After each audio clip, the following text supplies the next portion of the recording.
예전에 저희 강아지가 갑자기 몸을 동그랗게 말고 자는 일이 잦아져서 그냥 추운가 보다 했는데 알고 보니 소화불량과 스트레스가 원인이더라고요.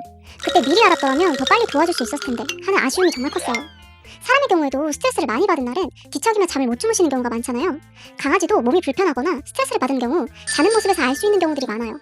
강아지가 자는 모습을 보며 아 귀엽다 하고 그냥 지나치셨나요? 하지만 그 자세가 건강이나 심리 상태를 나타내는 중요한 신호일 수 있어요. 오늘 영상에서는 강아지가 어떤 자세로 자는지에 따라 심리가 어떻게 달라지는지 그리고 그에 맞는 대처법까지 자세하게 알려드릴게요.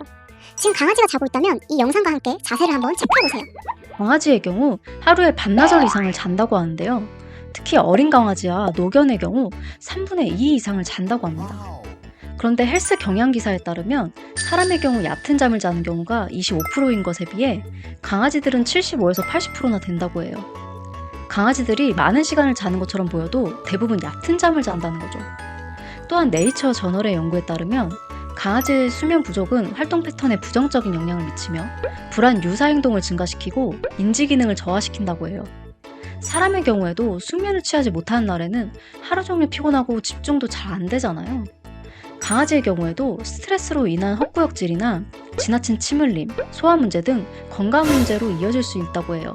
이렇게 중요한 수면의 문제를 자는 자세에서 알 수 있다고 하니 그냥 지나쳐서는 안 되겠죠. 그럼 지금부터 자는 자세에 따른 심리를 자세하게 설명해 드릴게요. 첫 번째로 배를 하늘로 향하게 하고 팔다리를 벌린 자세인데요. 이는 강아지가 매우 행복하고 스트레스가 없는 상태임을 나타낸다고 해요. 특히 더운 날 많이 보이는데 배를 보이고 자면 열을 식히는 데 효과적이라고 합니다. 배는 반려견의 몸 중에 털이 가장 적은 부분으로 배가 시원해지면 빨리 더위를 극복할 수 있다고 해요. 저희 모찌도 겨울보다 여름에 자주 이 자세로 잠을 자는데요. 이럴 땐 더운가 보다 하고 에어컨이나 선풍기를 틀어 시원한 환경을 제공해주고 시원한 물로 교체해주세요. 두 번째는 공 모양으로 몸을 둥글게 말고 꼬리로 얼굴을 감싸는 자세인데요. 보통 성격이 부드럽고 온순한 아이들이 이 자세를 좋아한다고 해요. 추위를 느낄 때나 약간 불안감을 느낄 때 취하기도 하는데 이는 야생에서 자신의 몸을 보호하려는 습성에서 비롯된 것이라고 합니다. 예를 들어 캠핑을 가거나 낯선 환경에서 잠을 잘 때 바람이나 소음을 피하기 위해 이러한 자세를 자주 취한다고 해요. 만약 반려견이 웅크린 자세로 자는 것을 좋아한다면 도넛 모양의 쿠션을 마련해 주시는 것도 좋아요. 세 번째로 배가 바닥에 닿은 채 자는 자세인데요. 강아지가 완전히 깊은 잠에 빠지지 않고 깨어날 준비가 되어 있는 상태를 나타낸다고 해요. 주위 환경을 주시하며 가벼운 수면을 취하는 상태입니다. 저의 경우에도 반려견의 자는 모습이 귀여워 살짝 다가갔는데 바로 알아채고 눈을 뜨더라고요. 이 자세로 가벼운 수면을 취하고 있었던 거죠. 그런데 만약 이 자세를 자주 취한다면 건강상의 문제일 수 있어요. 예를 들어 복통이 있어 통증을 완화하려고 하거나 호흡기 문제로 폐를 확장시키기 위해 배를 대고 잘 수 있으니 여러 상황을 종합적으로 관찰해주세요. 네 번째, 다리를 뻗고 엎드린 자세, 일명 슈퍼맨 자세입니다. 앞다리와 뒷다리를 쭉 뻗은 채 배를 바닥에 붙인 상태인데요. 에너지가 넘치고 활발한 어린 강아지들이 주로 이런 자세를 잔다고 해요.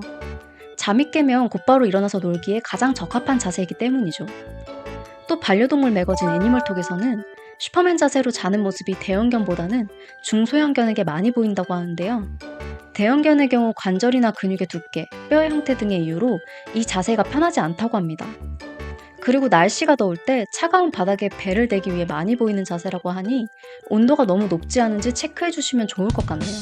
다섯 번째, 다리를 젓고 얼굴을 감싼 자세인데요. 강아지가 스트레스나 피곤함을 느끼는 경우에 흔히 볼 수 있다고 해요. 외부 자극으로부터 차단되고 싶을 때 이런 자세를 취할 수 있다고 하니 지금이라도 반려견이 이 자세로 자고 있는 건 아닌지 확인해 보세요. 이러한 모습으로 자고 있다면 혼자 독립된 공간에서 편하게 잘 수 있도록 공간을 조성해 주세요. 마지막 여섯 번째로 이불이나 담요에 몸을 감싸고 자는 경우인데요. 잘 때 방해받고 싶지 않거나 추위에 몸을 따뜻하게 하고 싶기 때문이라고 해요. 야생에서는 잠을 자는 동안 위협을 받을 수 있어 굴을 파고 자거나 숲을 사이에 몸을 웅크리고 자는 경우가 많은데요. 이러한 본능에 의해서 강아지는 캔넬이나 지붕이는 집을 좋아한다고 합니다. 또 이불 속으로 들어가거나 사이에 파고들어서 자는 것을 선호한다고 해요. 이럴 때는 실내 온도를 조절해주는 것과 같이 멀리서 지켜봐 주시는 것이 좋습니다. 하지만 강아지의 수면 자세가 항상 이러한 의미를 가지고 있는 건 아니니 여러 상황을 종합적으로 판단하는 것이 중요해요.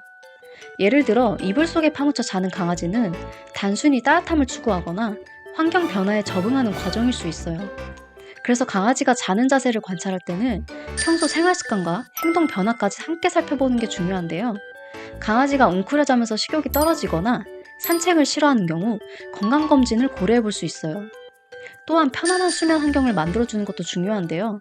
강아지가 좋아하는 침구나 담요를 준비하고 조용하고 어두운 공간을 마련해 주세요. 자주 깨거나 뒤척이는 경우 스트레스 요인을 줄이고 규칙적인 산책과 놀이 시간을 통해 에너지를 발산시켜주는 것도 도움이 됩니다. 강아지의 수면 자세는 여러 요소가 결합된 결과이기 때문에 장기적으로 관찰하고 사랑과 관심을 꾸준히 기울이는 것이 가장 중요해요. 오늘부터 반려견의 수면 자세를 유심히 관찰해 보시고 아이들의 감정을 잘 이해하며 건강한 환경을 만들어 주시는 건 어떨까요? 다음 시간에는 강아지가 보호자를 엄마라고 생각할 때 어떻게 표현하는지 알려드릴게요. 저희 채널을 구독해 주시고 우리 강아지가 나를 엄마라고 여기는지 놓치지 말고 체크해 보세요. 그럼 다음에 또 만나요.